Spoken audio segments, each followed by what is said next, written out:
Hi, I'm Malala and welcome to another segment of Mawaheb Chats. Today we're here with Shannon Dill, the executive producer of He Made Me Malala.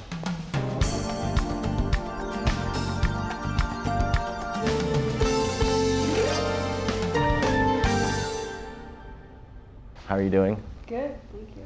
I know this looks very formal, but as always, Mawaheb Chats are very casual, so let's not fool you. The conference table. We're about to have He Made Me Malala premiered here. How excited are you? Very excited, very excited. And as an executive producer of the movie, of the documentary, can you tell us a little bit about what your role is and what you do as an executive producer in the documentary? Yeah, I was also the line producer for the film too, which involves a lot of the day-to-day sort of managing, budgeting, and scheduling. And I work very closely with our director, Davis. So on a day-to-day level, it was him and I in our studio with our editors and also filming from start to finish. So I've been with the project from when Walter and Lori brought the idea to Davis, and then once we did the budget and schedule, and then up to now, to when it kind of is being born to the world.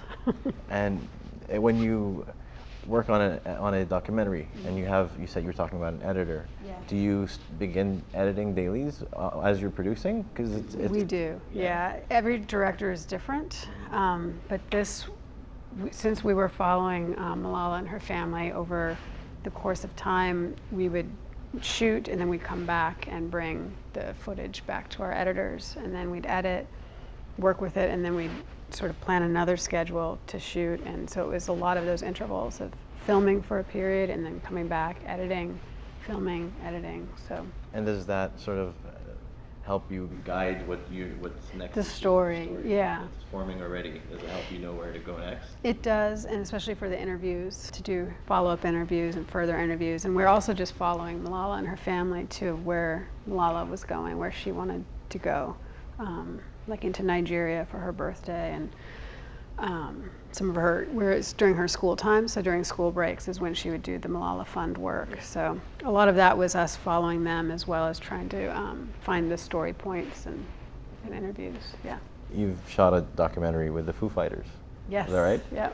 And how is a documentary like that compared to, in nature, compared to making a documentary about a human being who's changing the lives of others? And they're both very significant, but how is the nature of working of those two documentaries different? Compare. Very different. Music documentaries, just in their nature, are really fun documentaries to do, because you're watching an artist and their creative process, and you're usually not dealing with a lot of external hardships. Like for this documentary, even just some of the locations like Nigeria and Jordan, and going into some of the more remote places where there's more danger and security issues. So that alone sort of was different from the Foo Fighters documentary, where it was all done in LA. Yeah. With the band and at their homes and such. But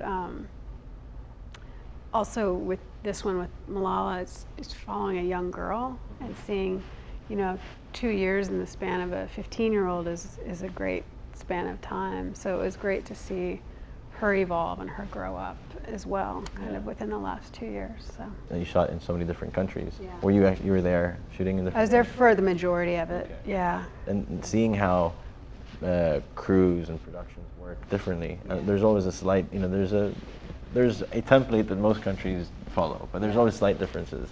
Now that you've seen that, would you think it's beneficial for someone from the UAE to travel to a film school in the US and study?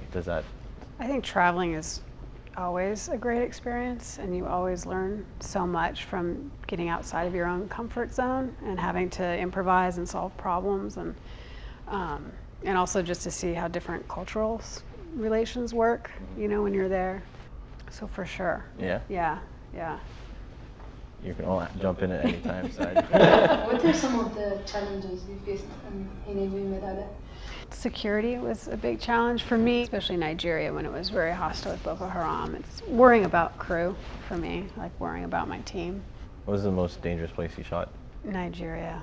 during that time, because Malala wanted to go, you know, and show her support and try to bring the world's attention to what was happening when it was happening. So that was a little nerve-wracking. Yeah, I'm sure. What are the differences, in your opinion, between producing a narrative feature film and a documentary feature film? Well, my whole career has been in documentaries, so I've been I feel very lucky that I've been able to focus my attention on documentaries. Davis has done narrative as well as documentaries. He has more of that range.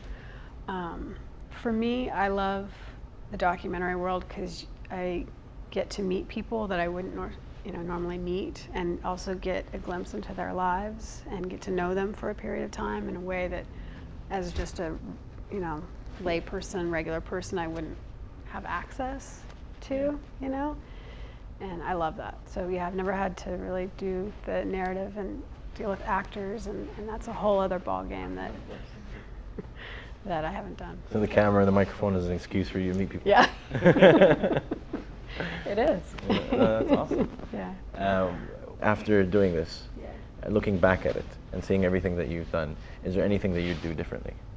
Sometimes you just wish you could have filmed more or been in more places, and or even done, there's certain limitations with having to create, a 90-minute film rather than, you could do something that's 4 hours long, Yeah. But really I feel like I feel really proud of the work.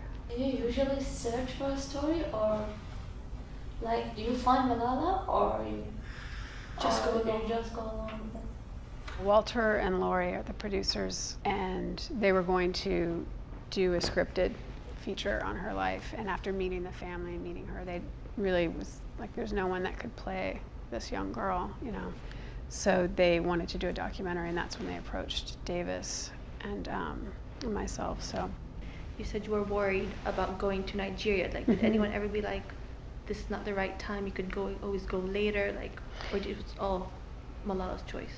She's, when she wants to do something, she puts her mind to it. It usually happens. But we're definitely very safe, never took too many risks, but there was, always the advance work that was needed to make sure things were secure. So that's what we would sort of listen to most, is people going in ahead of time, making sure it's safe, and so that way no one was completely in danger. What was one documentary you saw that made you think that you wanted to do documentaries? I just love all documentaries. I mean, I can watch them every day, just learning stories about different people that you wouldn't necessarily have access to. Well, which ones you would think some of your favorites, on your list of must-watch documentaries? Oh my gosh. Have you seen Grizzly Man by Werner Herzog? That's a good one. That's a really enjoyable one. That's a really powerful documentary too that I'd recommend. What's the next big thing for you? Do you know what you're going to do next? No. This took sort of all my attention the past two and a half years. So when you're immersed in a project, you kind of leave your family and your friends, and you're just working. So I'm intending to take the next few months off and can reconnect with my husband and friends, and and then sort of think of what's next. I kind of need time to step away and just sort of regenerate. Yeah. What is a schedule like? Your day-to-day schedule, your hours, your months, when you decide to jump into filming a documentary? Yeah. What do you need to expect? Everything. First, and what I enjoy is putting the team together. So it's really sort of assembling that creative team and the editors and everyone that's needed to sort of make the project happen. So on a day-to-day level, I mean, as you know, you're working 12 hours a day usually to get something off the ground and get it going. And then when you're filming, you're just in the field sort of nonstop. So a lot of it's interacting with the team and assembling that, so everyone's doing their part. We're all very, very excited to have it premiere in the Emirates Palace and with this crowd, and good luck. Thank you. Thank Thanks you for very having much. me. Thank you. Thank you.